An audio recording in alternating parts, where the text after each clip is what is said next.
Welcome back to another edition of the Awesemo.com MMA strategy shows. We're here to get you ready for UFC Vegas number 52. Goes down on Saturday inside the UFC Apex there in Las Vegas, headlined by a strawweight matchup between Amanda Lemos and Jessica Andrade. We are sponsored by PrizePicks. Of course, later on in the show, we'll talk a little bit about PrizePicks. If you're on PrizePicks last night, they had some PFL props up there if you took advantage of that one. Of course, as always, I am joined by the fighter, Pete Rogers Jr. Pete, always great to be talking a little mixed martial arts action with you.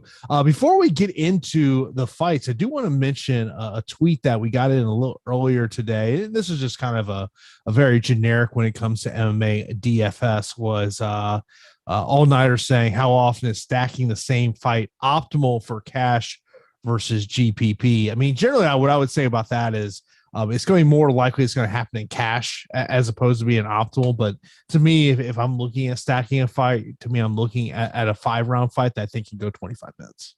Yeah, it comes down to salary too. So like if, say we had a 5-round bout and you had super cheap options, then it makes sense. But for me, like stacking, I mean, it's kind of like you're punting in a way, and you're punting just to get X amount of points. You want to get 50, 60 out of the loser.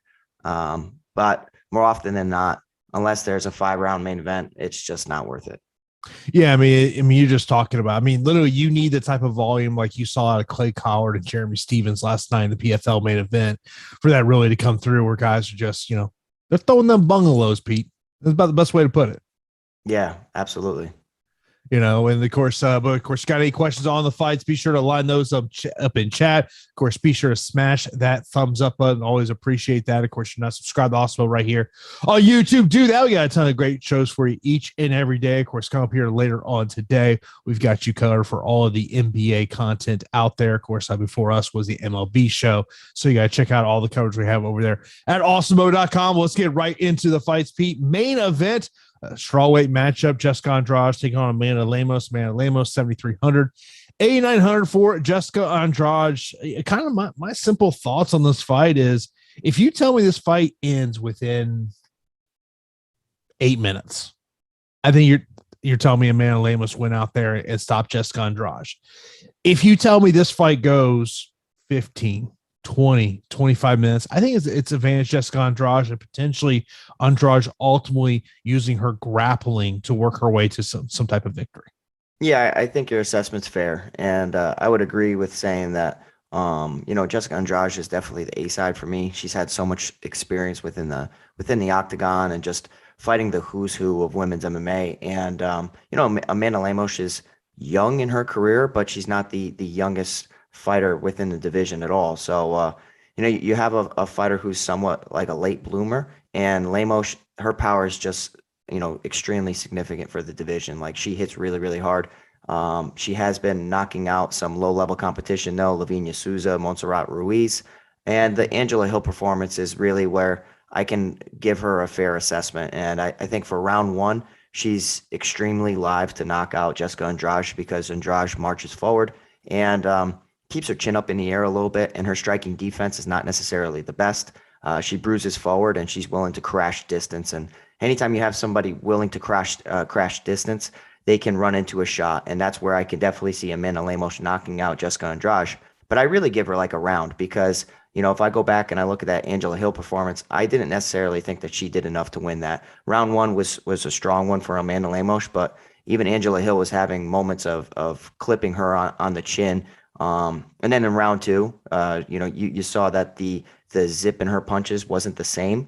And I feel like that's where Jessica Andrade could definitely start picking up steam. So I feel like the line is fair. I feel like the salary is fair. I'm going to be leaning, a little bit heavier towards Jessica Andrade, but I'm not crossing off Amanda Lemos because of that round one upside. I really think that she has exceptional power, and we have seen Jessica Andrade hurt in multiple fights. So the way that Lemos throws her boxing combinations, she's live to pull off this upset. So 7,300, one of the pound-for-pound best values on the slate, but I am favoring Jessica Andrade.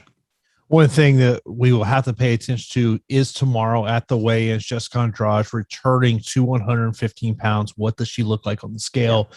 Something we have to think about there in terms of that one. Now, the co-main event is a lightweight matchup between Clay Guida and Claudio Puelles. Clay Guida 8,200. Claudio Puelles, 8,000. Clay is one of these guys. And of course, yesterday he revealed the fact that this is the last fight on his UFC contract. So I think the writing's probably on the wall of what the UFC is thinking at this point. I feel like if they wanted to continue to be in the Clay Guida business, Clay Guida have a new contract. They've got a young up-and-coming guy here in Claudio Puelles. I think this is kind of what they feel like, maybe a little bit of a showcase fight here. But it just seems like every time I doubt Clay Guida, this guy just goes out there and racks up a decision victory. Yeah, and, I'm just going to disagree slightly. And the only reason is because I don't think that Claudio Puelles is like this next big thing. I know that he's a younger fighter and that he is on a win streak for sure, and a 4-fight win streak. Okay, and within the lightweight division, that's definitely impressive. But if you look at who he's beaten, Felipe Silva, Marcos Mariano, Jordan Levitt, Chris Grutzmacher, a lot of these like kind of bailing himself out of poor positions with Hail Mary submissions. And if you did see a path to victory over Clay Guida, it would be finding a submission because, even going back to training, and he has evolved over the years, Clay Guida is susceptible to getting put in submissions. He definitely is. I feel like on the feet, though, Clay Guida's movement and his defensive wrestling could be enough, and his experience to avoid the worst positions of Claudio Puelles. And I'm going to be picking Clay Guida in 2022, and it makes no sense to me. But my reasoning is that I think that he hits harder. I feel like Claudio isn't necessarily the stronger wrestler in this situation. He's the better Brazilian Jiu-Jitsu practitioner, so he'll have the better submissions. So that is my fear, where Clay Guida is winning the fight and then gets caught with something stupid. So I will be picking Clay Guida, but this, unlike other weeks where like the 8,200, 8,000 fight makes it into the optimal lineup, let's say 75% of the time, I can see a week like this where it kind of stays on the outside of the optimal lineup. A defensive wrestling approach and game plan from Clay Guida and picking him apart on the feet is what I'm predicting. So I'm going to be favoring Clay Guida. Clay Guida has a chance to win back-to-back fights for the first time since 2017. Yeah. It's a long time ago, Pete.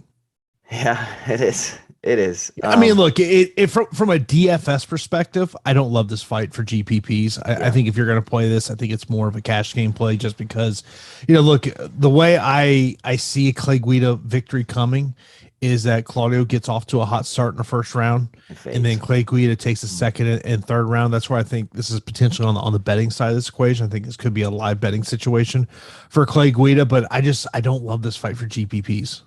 Yeah, I mean, I'm still taking shots on it. So, like, even though I'm saying I'm not in love with this fight, unlike other weeks, I'm still going to have to include it. It's just naturally going to find its way into a lot of your lineups because the salary is just there. And some of these, cheap underdogs are extremely ugly. It's not like we're having like a Bilal Muhammad on the card or something like that.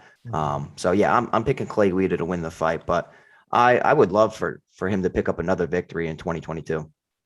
Next up, we have got a female matchup in the flyweight division. Macy Barber taking on Montana De La Rosa. Macy Barber, 9,000. Montana De La Rosa is 7,200. Of course, Macy Barber coming across that win against Maverick. And, of course, on the other side, Montana De La Rosa coming off that win against Lipsky. To me, I do like Macy Barber to win this fight.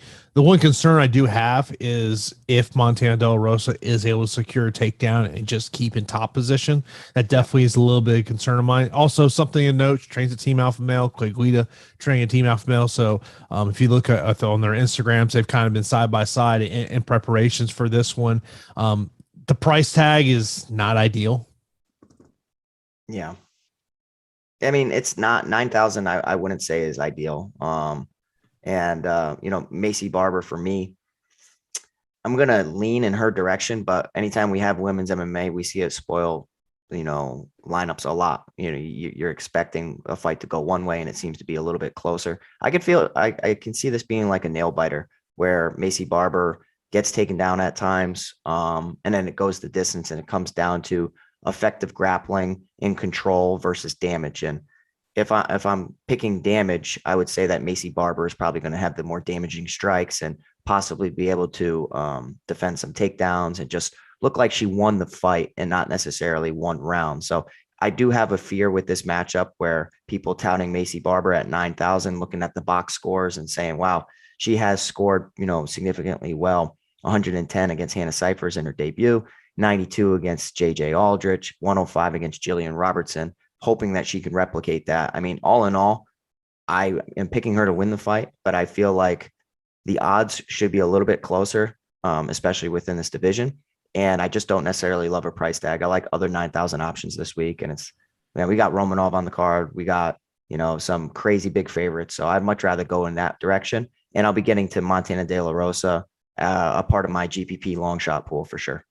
Yeah. I mean, I think one of the things as I look at Macy Barber in this price tag, it could be a little bit of a leverage spot because there are some high priced 9,000 options on this card that people are going to want to get to. Obviously, you mentioned about Romanoff. I think Dean Barry is going to be another one going up against Mike Jackson, which we'll talk about that later.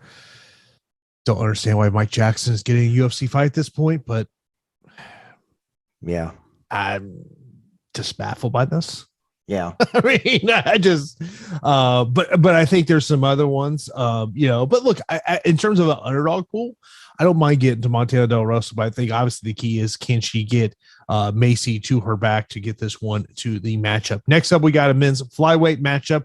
We got Manel Kopp taking on, what's that look for?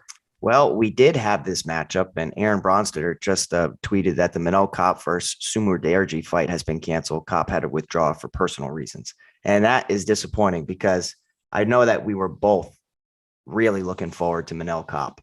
And man, I really like Manel Kopp. I listened to a bunch of his interviews, and he was saying that he wanted to get, either a first round submission win or a second round KO win. I liked him inside the distance as you did. And, Sumur Derji's a dangerous striker, but this is going to screw up a lot for the slate because I really like getting to Manel Kopp in my builds at 8,700.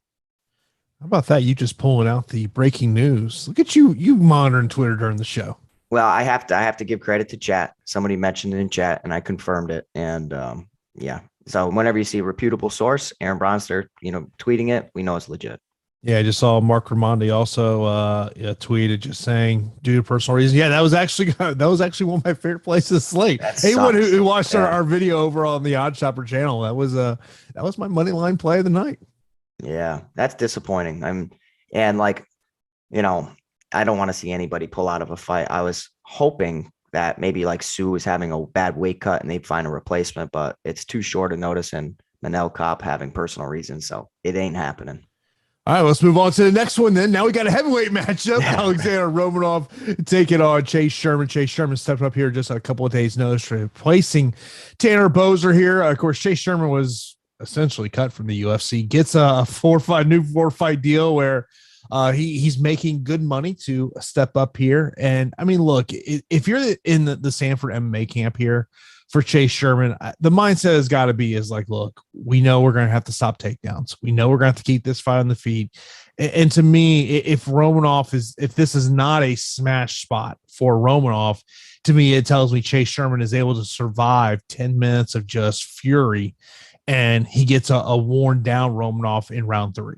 Yeah. I'll tell you what, in the initial matchup, Romanov, going up against Tanner Boser, I did have some slight interest and thinking about Tanner Boser's just style causing problems for Romanov if he's, unable to get him out of there early, because I feel like a correct game plan for fighting Romanov is utilizing a lot of footwork and trying to be the matador to the bull and just hitting and moving and somewhat outpointing. And I know it's like a not a cheap way to win, but not the most exciting way to win. And I think that's definitely a way to try to beat Romanov is target him in the later rounds, not in the first, round and a half. So this is definitely a smash spot for Romanov. I don't trust his cardio and I don't trust his striking. Mm-hmm. So let's be clear with that. I think that Chase Sherman probably has the better skill set of striking, but I don't think that he has the more damaging shots. I think that even Romanov throwing high kicks and explosive movements, he could find the knockout. And, Chase Sherman got taken down pretty easily in his previous performance against Jake Collier, and then he just got completely obliterated. And if Jake Collier, I think is kind of like a dark horse, like it's sneaky. It's like a sneaky return to the division, and I think that Romanov can replicate that performance even better. So I really like Romanov. He's like the Chimaev of the slate for me. You guys know I've been backing Romanov for quite some time. Short notice, Chase Sherman doesn't necessarily favor him. I still want to see the weigh-ins, because I want to see if Romanov comes in a little sluggish, accepting a fight relatively on short notice, and then having his opponent falling out. So all with that being said, 9,600 definitely going to be a priority play for me. Yeah, I mean, look, when I'm thinking about rostering Romanov in this situation, Pete, I mean, look, I think in cash it's going to be really hard to get away from him, just because of, look, there's two fighters on this card I think in cash are really tough to get away from. Of course, it comes to a roster construction situation, since they're the two most expensive fighters on the slate. But I mean, look, it should be a smash spot for Alexander Romanov. It should be. But this is MMA, and we've seen crazy things. And, to me, it just comes down to is, what does ownership look like as we get closer to Saturday? Yeah, I mean, I feel like we're going to disagree on it, but I'm going to save it for when the time comes. But there's a couple high-end options that I like Romanov better than.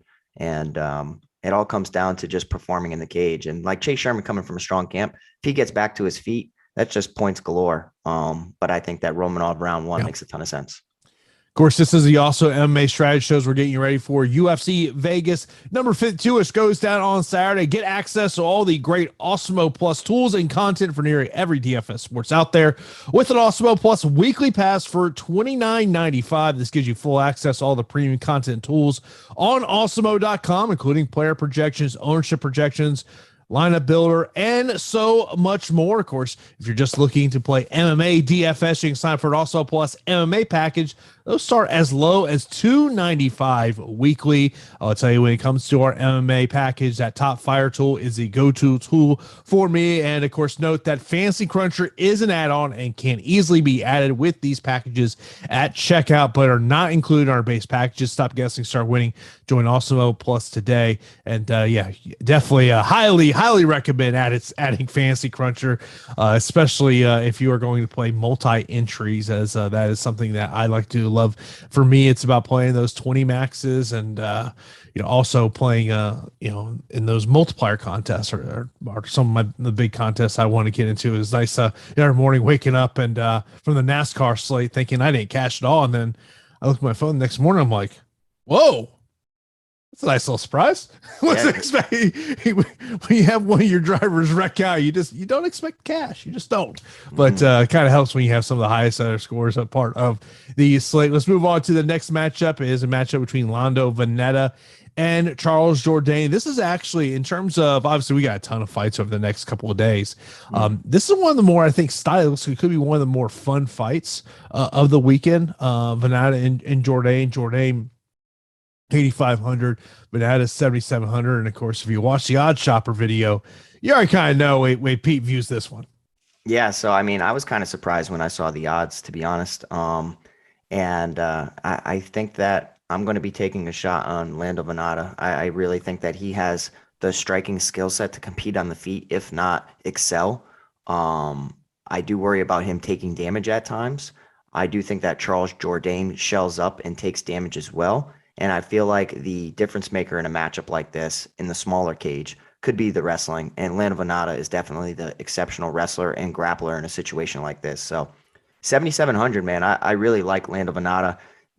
It's not a fear, but I feel like this is going to go late. I don't necessarily foresee a finish occurring. It could happen. They're both throwing, with vicious intent, but I feel like they're pretty durable. I think that Lando Veneta could win a decision here. And in doing so, could end up getting to career high takedowns if he chooses to go in that well. Could have just a war on the feet. And this could, I'm hoping it makes it into the optimal lineup. I really like Lando Veneta, and I'm going to take a shot in hopes that it does. So 7,700, I just see fantasy points. And I do see a hole in Charles Jourdain's game still. I know that he's patching it. And I do think that the drop to featherweight for Lando Veneta is going to work wonders for him. The performance against Mike Grundy, he defended 17 takedowns, which is absolutely incredible. He landed a takedown. I'm kind of expecting a performance where he attempts 5 takedowns, similar to the Bobby Green fight back in 2017, and he landed 4 of them. So give me Lando Veneta. I think that the value on him is crazy this week at 7,700. In terms of this wrestling the potential of wrestling here for Rolando Venata. He has only scored multiple takedowns in one UFC fight. That was against Bobby Green back in 2017. He scored 4 takedowns. Now, he has multiple fights where he scored at least 1 takedown. And if you go over to his Tapology page, I don't know if you've noticed this on Rolando Venata, his profile photo, he's wearing a shirt that says "Wrestling is life." Yeah, I mean, I've trained with Lando, and you know, he's always able to mix things up. And regionally, he was mixing things up. He just started to fall in love with his striking. It's because that he's just he's a fancy fighter, and once you start knocking people out, it's very, very addicting. But yeah, he's only landed in one fight, he's only landed multiple takedowns, and that's that Bobby Green fight that we speak of. But following that, he attempted 4 against Drakkar Klose and attempted 5 against Matt Frivola. And if he floats anywhere within that range, he's taking Charles Jourdain to Takedown City, truthfully. I just truly believe that it's going to happen. And I think that he can outstrike Charles Jourdain as well. He's a talented striker. So I don't necessarily understand the line, and I'm okay with it. I'm getting to Lando at 7,700. Yeah, I mean, I think stylistically this could be a really fun matchup. I'll tell you the other fight that I think has a really fun matchup this weekend is Yancy Medeiros and Emmanuel Sanchez on Saturday night on the Bellator show. That's like, I almost feel like that's one of those fights, Pete, where like there's a non-verbal agreement between the fighters of we're just not going for a takedown, bro. We're standing in the center of the cage and we're just going to throw down. Yeah, and we've seen that, work against Yancy Medeiros in the past, but yeah, I'm hoping for the best for him, but I don't think it's an easy fight by any means. No, well, the interesting thing is at 55. So Emmanuel Sanchez coming up 255 pounds. One of the things that I talked to Medeiros, I thought was interesting. So he trains with Max Holloway in Hawaii, and he said literally him and Max are the same exact weight. Yeah, Max is a monster. People don't realize Max is a monster, dude. There was a time where he was doing interviews and while cutting weight, and people thought that he had a stroke on air because like he was so depleted. So like there was a time in a talk where a move to 55 was imminent, and then he was stepping up to possibly fight Khabib. That's one of the fights I wish we had. Like it could have been just a one-sided beating for Khabib ragdolling him, but that's one fight that I wish really occurred. Oh, no question about it. By the way, Sam, appreciate you in the super chat. We'll get to your super chat there once we get through breaking down all of these fights. Next up, we've got a matchup in the catchweight matchup at, I want to say it's at 190 pounds. Jordan Wright and Marc-Andre Barriault. Jordan Wright, a little bit of a reach advantage in this one. I mean, look, Jordan Wright, I think we know what we're going to get out of him. If you're Marc-Andre Barriault, it's about surviving, at 4 minutes of fury at the beginning of the fight. Yeah. This is a fight that I do think you have to prioritize in terms of GPPs just because of the high volatility of a finish coming in this one. Yeah, so I mean, like if Jordan Wright wins, I would imagine he makes it into the optimal lineup because he knocks out Marc-Andre Barriault. But there is a situation where Marc-Andre Barriault just wins like a boring decision. Like pinning him against the cage and just winning rounds, similar to how he did against Dalcha Lungiambula. He scored 80 fantasy points in that performance. And, prior to the Chidi Njokuani fight, like his fights tend to go long, and his first 3 fights in the UFC were all decision losses. He scored 29, 29, and 21. So I have interest in this fight. And as much as I like to pick on Jordan Wright, I'm still going to get to some of him because just of how now we just lost a fight with Manel Kopp and Sumar Derji. And now you just have to get a little bit weird. And I think that if anybody represents some round 1 upside, it's Jordan Wright. But as far as like if Marc-Andre Barriault had a full training camp and, let's say that previous fight didn't happen, I think everybody would be saying that Marc-Andre Barriault is one of the easiest plays on the slate. And, I think that his true skill set should shine through here, but we'll have to pay attention to the weigh-ins.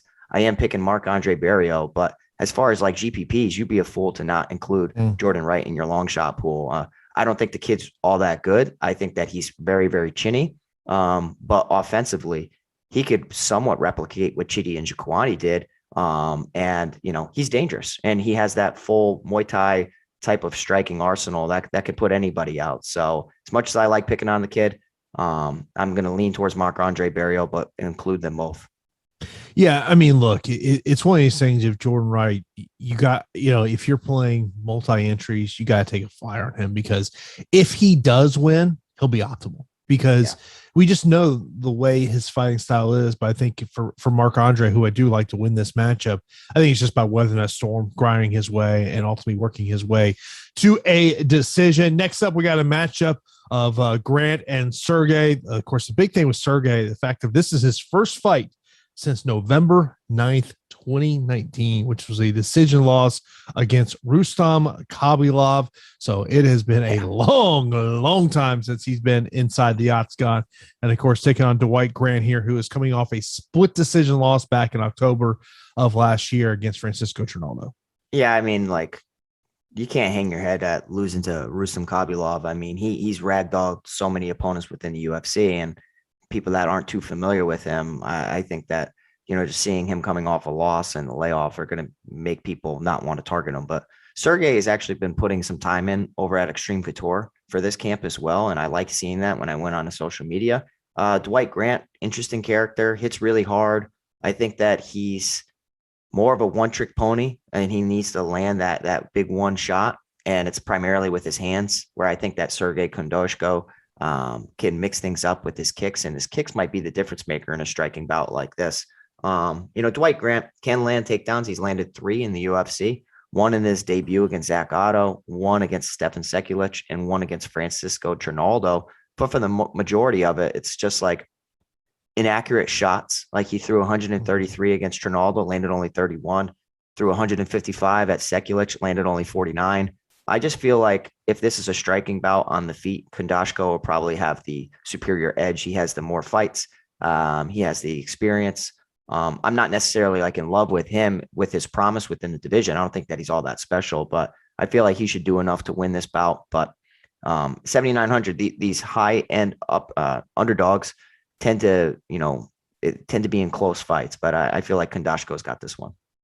Yeah, it's one of those things that I kind of wonder about, a low volume fight between these two guys, and whether it's just not going to bring the type of fantasy score that we would hope it would bring. Of course, this is the Awesemo MMA strategy shows. We're getting you ready for UFC Vegas number 52, and we are sponsored by PrizePicks. Get 1 free month of also Plus Platinum when you sign up, deposit, and play over at PrizePicks. Of course, be sure to use that promo code Awesemo for instant first match deposit of up to $100. Of course, use all the prop tools that we have over at awesemo.com to help you build those lineups over there at PrizePicks. And so, Pete, when I would look at over at PrizePicks today in terms of this card on Saturday, there are 2 plays that really stuck out to me. First up, fight time.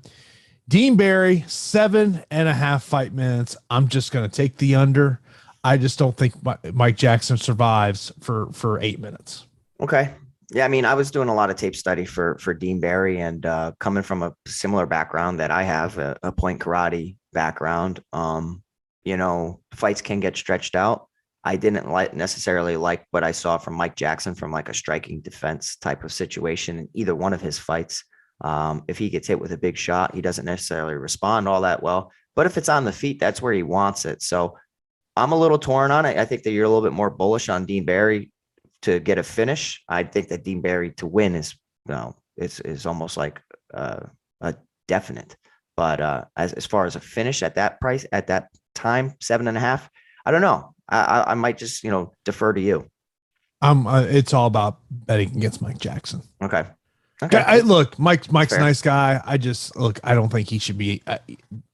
He should be in the spot. Oh, I agree with you. I just feel like a patient karate guy can be in a point fight and be content with that. And everything that I saw from Dean Barry, he's a liability on the mat, which if Mike Jackson does anything, I still don't think it's going to be enough.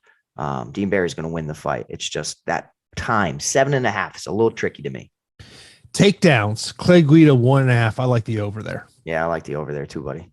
Just got look, you talk about all I need is 2 takedowns for the cash. Yeah. Give me the over. There's no way I think you can play the under in that one. I think you play the under in that one, you are going to be sweating that thing out. And Clay Guida might have those 2 takedowns by the end of the first round. Yeah, but I wouldn't, like, if I was constructing a game plan, I wouldn't say, hey, let's go take him down. Because now you're running into guillotines, getting swept, leading to grappling exchanges. And sometimes the fighter who's better at scrambling ends up, in a dominant position. And I think that Clay Guida is just too wise to get caught in some stuff. So I would like a defensive wrestling with an occasional, takedown implementation when he's tired. That's all. By the way, I just saw our guy Tyler in the chat talking about the Mike Tyson video. I saw that clip, Pete. Are people stupid? You're poking a bear, man. I mean, like, that dude's what lucky. are you That's all he doing? got. That dude's lucky. That's all he got. Mike should have hit him out of the plane. Like, that guy got off lucky. The first thing I was thinking is, why isn't Mike like in first class, like by himself? That's the first thing. Like, no. The first thing is the person who took the video. How much did he sell that video for? probably nothing because he's dumb. Oh, no. Look, I'm just saying, if you find yourself in those situations, you just don't hand the video to TMZ. You start going in negotiation mode. Oh, 100%. They got money. Yes, they make a ton of money. I've heard about the amount of web clicks they get in an hour. Yeah. Bro, it's insane. It's absolutely insane. By the way, we talked about how we haven't seen Sergey in a long time. Another guy we haven't seen in a long time, Tyson Pedro. He returns. He takes on Ike Villanueva. Ike, kind of surprised that he's still in the UFC at this point. I saw people in the chat talking about, Ike mentioned in an interview that he's bonus hunting. Yeah, he's been bonus hunting. Yeah, I mean, look, you know what Ike Villanueva is. I feel like this is a showcase fight for Tyson Pedro. It's a big number you got to pay here for Tyson Pedro. He's 9,300, 6,900 for Ike Villanueva. I mean, look, I think that Ike will come out swinging hard, but I think this is Tyson Pedro's fight to lose. Yeah, so the inactivity is always interesting. I listened to a bunch of interviews about Tyson Pedro overcoming a botched surgery and then having to basically have the surgery all over again. And, dealing with a ton of adversity can make a lot of fighters just give up on their dreams. And Tyson Pedro didn't. And despite all the adversity, he persevered and he did the correct things to become healthy. And I know that he's been away from the cage for some bit since 2018 and dealing with the injuries and all that. But I'll tell you what, Ike Villanueva is like the lowest level light heavyweight on the roster. And like you need guys on the roster like this just to kind of get guys back on track. And, I think that Tyson Pedro represents a significant grappling edge if he chooses to go that well. He can land takedowns. He hasn't had the best success at landing takedowns in the UFC, but he's also fought some legitimate competition. Over in St. Preux, he attempted 4 takedowns, but like he has some sneaky submission skills. And in 4 of his 6 fights in the UFC, he's attempted a submission attempt.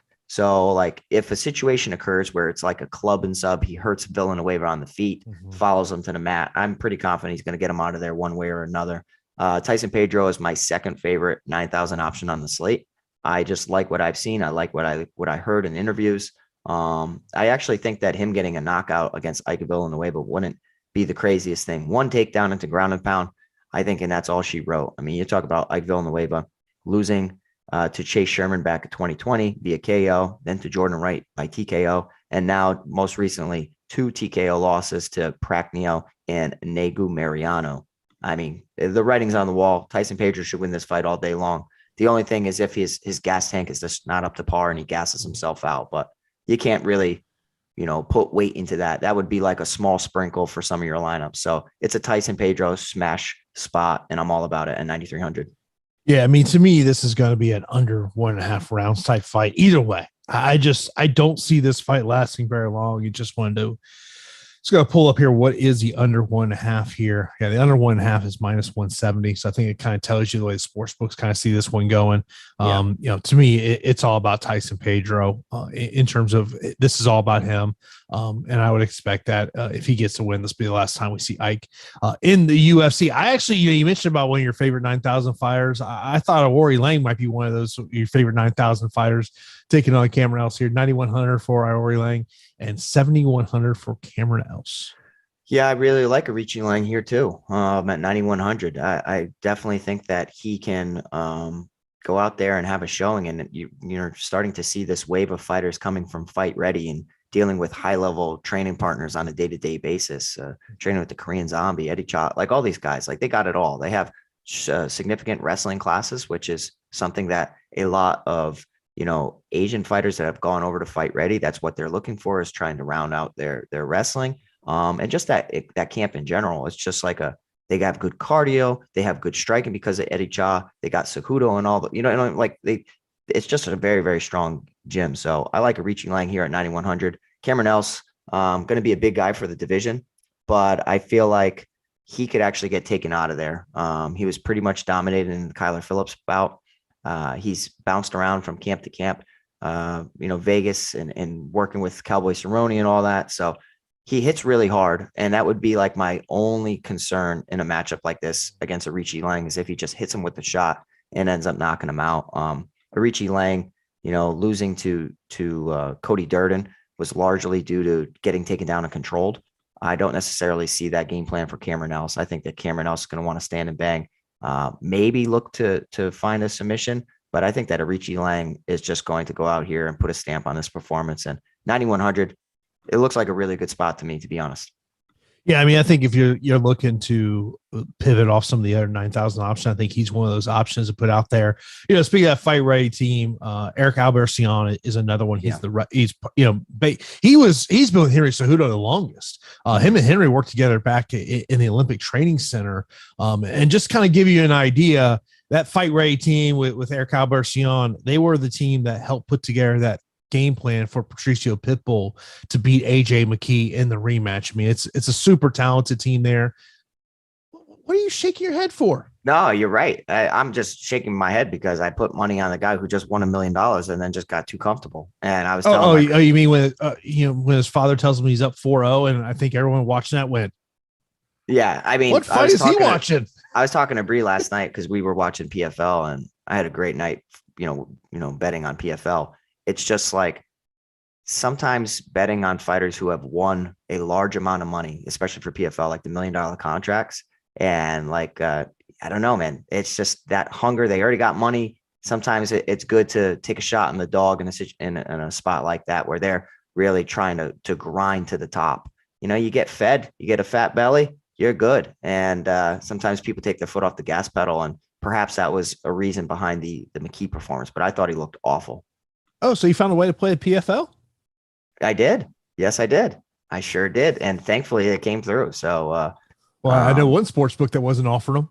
Yeah, it was offered on DraftKings, surprisingly. So yeah, DraftKings was the only notable one I saw offering. There was FanDuel support put out a tweet that basically said that due to state regulations, they weren't offering, and which is clearly has to do with what happened earlier this month with the tape delay show, and them just not letting sportsbooks know, hey, FYI, this is a tape delay show. Yeah. That's kind of, it goes with this, such a stupid thing to even occur. I cannot believe that happened. But last night's PFL was great. Antonio Carlos Jr. looked amazing. Him in round one came through really, really easy. I think it was like a 30-second finish.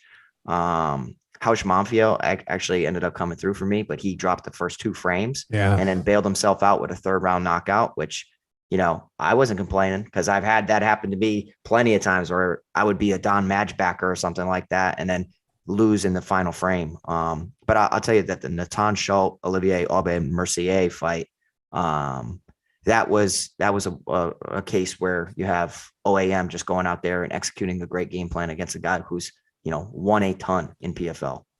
The crazy stat following last night's PFL is Jeremy Stephens is winless in his last 7 fights.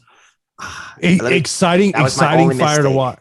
That was my only mistake on the card, Jason, last night. So I saw he's an exciting fighter like that. And like you say, it's crazy that he's winless. I saw that, Clay Collard had just been knocked out in the past, a month or 2, whatever. And then I'm like, oh man, I can target Stephens round props. That was my only mistake yesterday. And let me tell you, Clay Collard put on a clinic, a head strike, body strike combinations, just boxing clinic last night. He looked good. You could see, if you didn't know anything about either one of those guys, and I sat there and said, who do you think has had pro boxing matchups? Yeah, you would be able to point out that was Clay Collard. 100%. I mean, We have seen Stevens susceptible to body shots in the past. And I don't know. I kind of put too much weight in the fact that Collar just got knocked out recently. And I'm like, if he takes a shot with little gloves from Stevens, come on. But, man, Stevens looked bad. Yeah. Hasn't won a fight since 2018. Sad. I mean, that's just, it's one of those things of the UFC knew, I guess, right? The UFC knew they got rid of him. I was sitting here in the office editing my show and I had the fights on, and then I pulled up Jeremy Stevens' Wikipedia, and I was like, holy crap. Like, it's just one of those things. I sat there and said, oh my God, I couldn't believe it. Yeah. Just couldn't believe it. But let's move on to the next matchup. It's actually a matchup that came together over the past 24 hours or so. Louis Kosuke removed from this fight card due to COVID reasons. And Preston Parsons now going to take on Evan Elder. For those who are not familiar, and by the way, DraftKings has put price out on this one, 8,100 on both sides of the equation here. So I think that go ahead and circle this fight, because because of price points in terms of this one. So Evan Elder, undefeated prospect out of the Midwest scene, primarily has fought for Shamrock FC. He was going to be fighting for a title in the main event of the FAC show coming on May the 6th.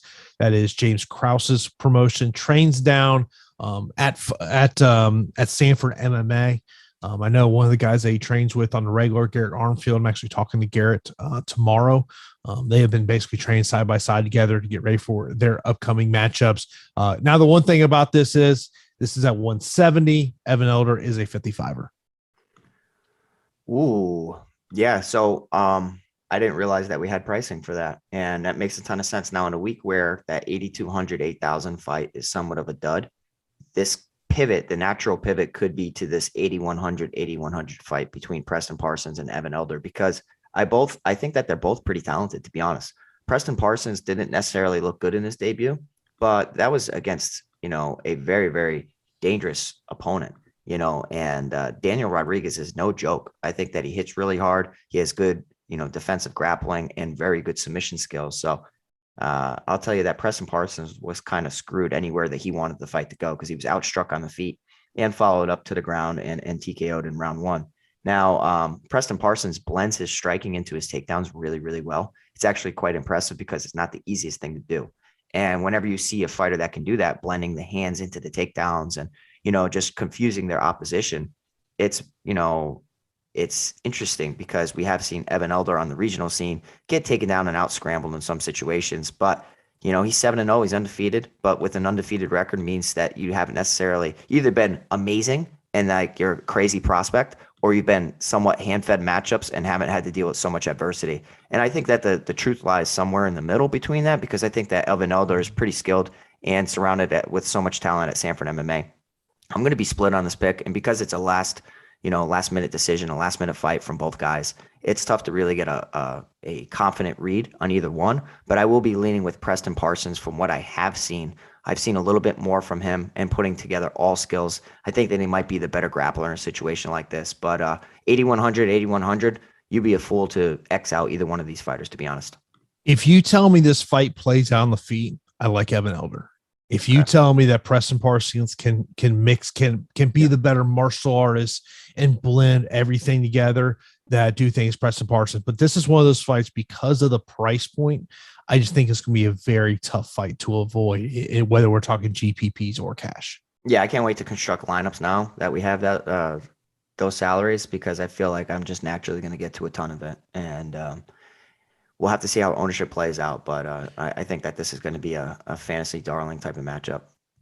Of course, as always, after the fights are over, Pete and I, we love to see those winning lineups. We want to see you go into the Awesemo Hall of Fame this week. Of course, what you need to be doing is rocking that Awesemo avatar on your DFS profile. You can get that over at awesemo.com/avatar. Tweet your wins at AwesemoHOF. And of course, when you place in the top 3 of a contest with over 5,000 contestants, you'll win a free month of Awesemo Plus Platinum. Only one free month can be awarded to a user per calendar year. Congratulations there to Cody, taking down $10,000 in an MLB contest, finished in second place over there on FanDuel. Also, Tito taking down first place, winning $62,000. Kudos to you. Put some of that money away, because Taxman is going to come calling next year for you. MT, congratulations to you. winning $3,700 over there, playing a little NBA playoff on DraftKings. Also, congratulations to Chad with a winning $450. Also, congratulations, Rich, for taking down a contest, finishing in second place, winning $40,000. So kudos to you with what you're able to do over there. And of course, as always, we love to see those winning lineups over here at Awesemo.com. We want to see you go into the Awesemo Hall of Fame. Next up, we've got a matchup between Marcin Prachnio and Philippe Lins. 8,400 for Prachnio, 7,800 for Philippe Lins. Pete. Yeah, and I feel like this fight might be an optimal fight, to be honest. I think that there's volatility surrounding both fighters. Marcin Prachnio has looked better of late, where he's on back-to-back wins. A win over Khalil Roundtree has really just has aged well, even though it was back in 21. And then just getting a nice body kick KO TKO over Ike Villanueva back in June of 2021. Now, if you're just looking at box scores and you're just looking at results, prior to that, Prachnio had lost via KO to Sam Alvey, Magomed Ankalaev, and Mike Rodriguez. And I'll tell you what, his chin is super suspect. But Philippe Lins is one of the most disappointing signings that the UFC has had, because you're talking about a former PFL winner, a guy who got paid, a guy that maybe got too comfortable, lost a decision to Andrei Arlovski where he was largely just outstruck and just outmaneuvered. And Arlovski, just looked good. I mean, Arlovski did what he has been doing lately. And losing to Tanner Boser via KO TKO is extremely concerning, because you're talking about a guy in Boser who wasn't known for finding finishes. He went through a tiny stretch where he was finding finishes. But Philippe Lins, his Achilles heel has always been getting knocked out and getting hit with big shots and finished throughout his career. So this is a very volatile fight. And with all that being said, I went back and I watched a ton of tape, as I always do. And that Ike Villanueva, I mean, if you just look at the box score and you see the result, you'd think that he probably just pieced up Ike Villanueva. Villanueva put him on his back foot and was landing hard boxing combinations, hurting him with every exchange where Prachnio was covering up and shelling up. And then there was a situation where Prachnio threw a kick. And then, if Villanueva had a little bit more time, they could have been a very, very bad spot for him. So with all that being said, I know that Philippe Lins is winless within his UFC tenure so far. I don't trust his chin. I don't trust Prachnio's either, but I'm looking for an underdog to come through. I think that Philippe Lins has the more damaging shots. And if Villanueva is hurting you on the feet with his boxing combinations, Philippe Lins hits a lot harder. And I think that he has, wrestling and jiu-jitsu in his back pocket. If, say, he's been working with Steve Mako at American Top Team and saying, hey, well, let's just go out get a safe win. Let's just take Prachnio down to the mat. That would be the easiest path to victory. So Philippe Lins is going to be another underdog that I'm getting to, in addition to Lando Bonata. So yeah, I'm picking Lins. I don't know how the public feels, but I like Lins this week. Yeah, one of the things of I love what you mentioned there. I mean, he has been a disappointment since coming into the UFC. So we'll see how it goes there. Now, the opening fight of the night is a fight we've already kind of teased a little bit. Dean Barry and Mike Jackson. Dean Barry 9,500, Mike Jackson 6,700. Dean Barry coming off a fight where, let's just say, he was very much in a showcase matchup back in December of last year against Drew Lipton, which is a name that I'm very familiar with, because I've had regional matchmakers basically say he doesn't have as many fights as a guy that you would know the name of Jay Ellis. Oh my God. Jay Ellis will fight anytime, anywhere. You tell him where he needs to be, he's there. And if you follow MMA regional scene, Jay Ellis's record, not very good. Drew Lipton, same type of equation, 6-31 in his MMA career. Not even on the Jay Ellis comparison. Jay Ellis got nearly 200 fights or something silly like that. I mean, my goodness. Jay Ellis just fought like 2 weeks ago. This guy, I'm amazed this guy continues to get approved for fights. By the way, for people who are not aware, Jay Ellis, he has 16 pro wins, 105 losses. That's a lot of fights, man. That's a lot of fights. And guess what? Sometimes maybe good, sometimes maybe shit. So there's one of his fights where he just won not too far Ricardo Almeida back in that's November. Big upset. Huge upset. Yeah. Let's just say That night, there might have been a group text going around between people that I talk with on the regular. 100%. 100%. So, I mean, like, you know, Dean Barry, I don't necessarily think that this kid's all that special. If you want my honest assessment, I don't think that he's all that special, but I don't think that he needs to be, because Mike Jackson, I don't think he's a good fighter. I don't think that he's a UFC caliber fighter. In striking exchanges against CM Punk, you saw Mike Jackson, ridiculous sentence to say, right? Like, in a fight against CM Punk, it actually happened. I can't believe it. But Mike Jackson had the better striking in a situation like that. His hands aren't all that bad. It's his striking defense that's pretty terrible. His grappling and his wrestling is terrible as well. But guess what? Dean Barry doesn't have wrestling or grappling. At least I haven't seen it, because he's been taken to the mat and his back has been taken in multiple fights. Obviously, that he's a stand-up world champion. I see a point fighter though, Jason. And with a point fighter priced at 9,500, if he only lands a couple strikes en route to a finish, you could see a low score for that price. You know what I mean? Like, you could see just a bare bones 100, a little bit closer to 100 points. I think that there's some other 9,000 options that have just so much potential. I think that the line is correct. Minus 1,200. He's a safe win. Like, he's going to win, but I don't know about DFS. I'm going to just, take more Romanov, and I'll take more Tyson Pedro. But Dean Barry he's facing the worst fighter on this entire slate. Oh, no question about it. So let's get into our straight up picks. These are not DFS related. Main event, I will go Jessica Andrade. Yeah, Andrade. Co-main event, Clay Guida and Claudio Puelles. I'm gonna go Claudio. Okay, I'm gonna go Clay. Don't feel good about it though. Okay. Macy Barber against Montana Del Rosa. I will go Macy Barber. Macy.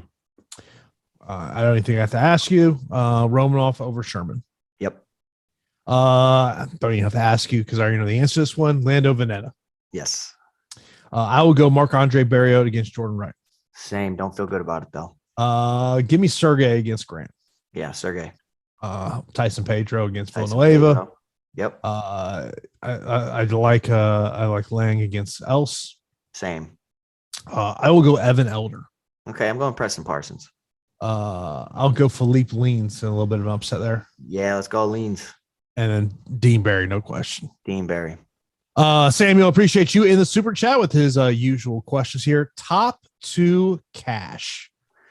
Top 2 cash, Romanov. And then I would probably say Dean Barry, just because he's fighting a horrible fighter. Yeah, I mean, I think you got to put Tyson Pedro in that mix too.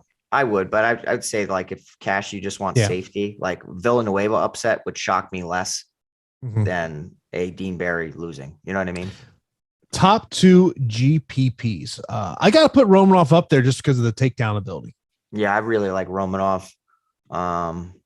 I think that he's in like a league of his own for this card. I really like Tyson Pedro though too. In terms of underdogs to look at here, champions. In terms of underdogs, I want to have Man Lemos will be my underdog pool just because of her ability to potentially finish the fight. But it would concern me if the fight gets out of the second round. Other underdogs, Lando Veneta. I think you got to throw Jordan Wright in that underdog, even though I do like Marc-Andre Barrios just because of a potential first round finishing ability there. Yeah. So for me, the underdogs, I agree with you. Lemos needs to have, some consideration, but it's Lando Veneta number 1 for me, and Philippe Leans pulling off the upset number 2. Favorite inside the distance. The fights I like to kind of finish inside distance. Romanov, Sherman. Yep. Pedro, Villanueva. Yep. Barry, Jackson would be my top ones. I think the Arichi Lang and Cameron Else one's interesting too. I mean, they could be reckless. In terms of potential top leverage spots to look at here this week, I would look at probably someone. I hate to say it, man. Maybe it is a co-main event. That could be a leverage spot this week. Yeah, I mean, so I don't love the fight for GPPs, but if Clay is able to get the takedowns, he could rack up a lot of points. Yeah, I mean, I like Clay. I just think that that's like you're playing with fire right there. You got to be very, very mindful. Yeah. I mean, look, we'll see what the Romanov ownership ends up being. I mean, the thing with Romanov this week is really it's more about roster construction more than anything else. In terms of fades, Mike Jackson. Wow, you were going out on a limb, man. Hey, I'm just calling it how I see it, bro. Hey, I mean, did not say it. I would say the Barber De La Rosa would be a fade fight for me. I won't fade it. I'll be slightly underweight to it. That's fair though. I think that the next one that's a little weird to me is that Sergey Kondoshko and Dwight Grant fight. Like it could just be a back and forth methodical type of striking affair. And we see that they don't score the best for DFS. Top optimal plays, Romanov, Pedro, and then I would say the winner of Elder Parsons. I think it's hard if that fight ends in stoppage for it not to be optimal. Yeah, I'm looking at Crunch right now and I don't see that. So that's a good point that you brought that up. Over under 8.5, Samuel. I will go under. I'm going under. I'm saying like 7. This main card, outside of Romanov and Sherman, I potentially see a lot of decisions. Yeah. This is one of those cards you look at, I could really see a lot of decisions coming. Prelims could be a different story. Yeah. Main card, I think the main card's got a lot of decisions written all over it. Yeah, I'm with you. Of course, let me just kind of fly through if there's any other questions before we get out of here on this edition. Of course, I will not be here on Saturday as I've got another obligation to take care of on Saturday. So Pete will be here on Saturday. I'm not sure. Maybe I will. Maybe I will. Maybe I won't. Since I'm not on the show, I have no idea what time the show is. Yeah, I don't know. But regardless, we'll be here to break it down for you on Saturday. And, by the way, mention, of course, we're sponsored by PrizePicks, and Tyro let me know that if you go 5 for 5 picks on PrizePicks are 20 times if placed today, which is typically not 10 times. You play all across all sports platforms. So be sure to check out over there at PrizePicks. Of course, if you sign up over there at PrizePicks, use that promo code Awesemo for instant first match deposit of up to $100, and you'll get a free month of also Plus Platinum. When you sign up, deposit, and play over at PrizePicks, you get an email within 24 to 48 hours on how you can redeem your free month of Awesemo Plus Platinum. So that is going to do it for this edition of the Also MMA Strategy Show. I will be back on Sunday for the NASCAR Live Before Lock. And of course, myself and Pete will be back here next week to get you ready for the Rob Font Chito Vera Fight Night card, which is next week. And the whole reason I actually know what the main event is because I see the New England Cartel is already in Las Vegas at the PI. So that's how I know that fight is next week. So that is going to do it. Of course, as the show ends, appreciate hit that thumbs up. And I will talk to you next week here on the Strategy Show. Have a good day, everybody.